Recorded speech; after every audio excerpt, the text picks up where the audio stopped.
Teaching is perhaps the most special and privileged job available to anyone.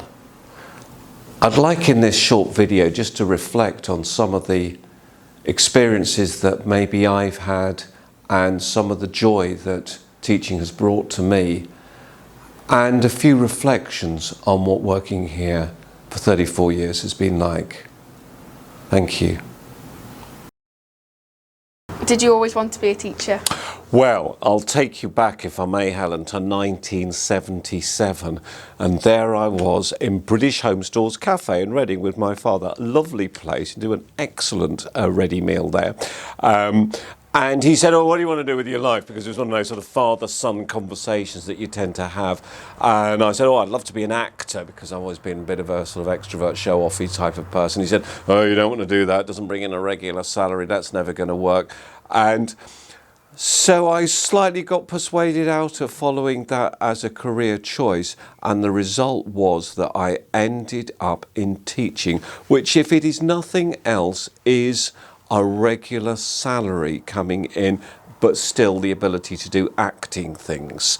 And I think that was probably what attracted me to it in the first place. But of course, teaching's a lot more than that. And if people ever say to me, "Would you consider a career in teaching?" Because a lot of people immediately say, "No, it's an awful job." But of course, it's been a brilliant job, and it's been an excellent job. I've never felt a great sense of vocation for it, like it was my calling in life. But I have very much felt that ability to interact with people, with young people, with the adults that you work with, there are few jobs to equal it. And this isn't a sales video, but I really think it's a good job.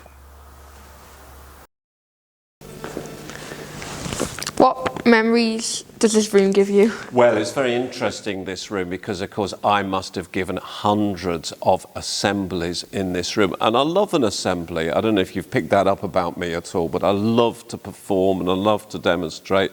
But of course, it's not just assemblies in here. I can think through things like staff productions over the years, the karaoke's when we used to be able to do those in pre-COVID times were in here, and I can remember a sea of, how many did we fit in here, Helen? You know, there must have been so many. You can remember that. And there'd be hundreds of people in 2 sittings in this room, and it was absolutely heaving. It's probably the one room, of course, that hasn't changed much since the school opened back in 1931. It's still the same size, it's still the same dimensions and everything like that. And this is probably the original lectern, of course, that was here at that very point. So this is where assembly is given, and I love it.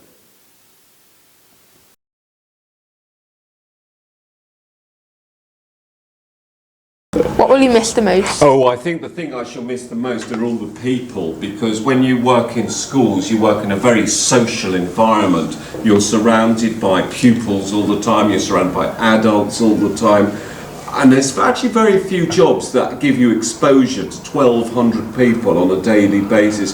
And you're probably aware, Helen, that I love charging up and down the corridor, shouting at people, telling them to tie their hair up.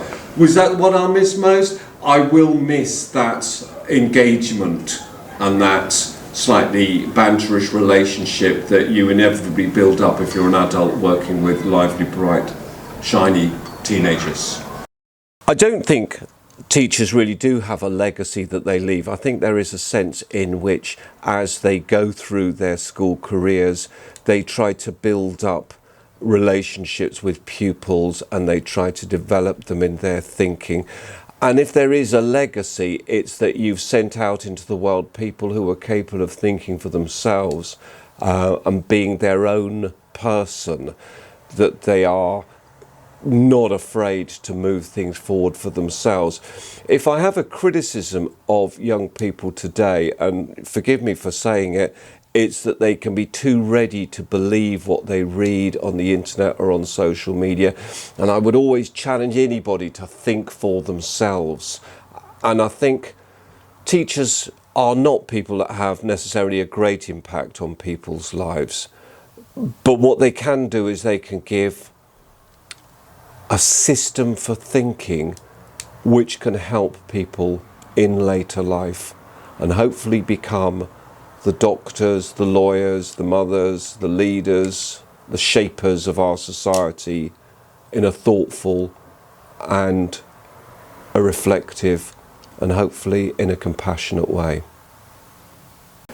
So that's it, and thanks ever so much for watching. If you've been a member of staff and I've told you off about wearing your ID badge, or I've been the Ofsted inspector that's come to tell you how to run your lessons, I'm sorry, I was just doing my job, but I love you really.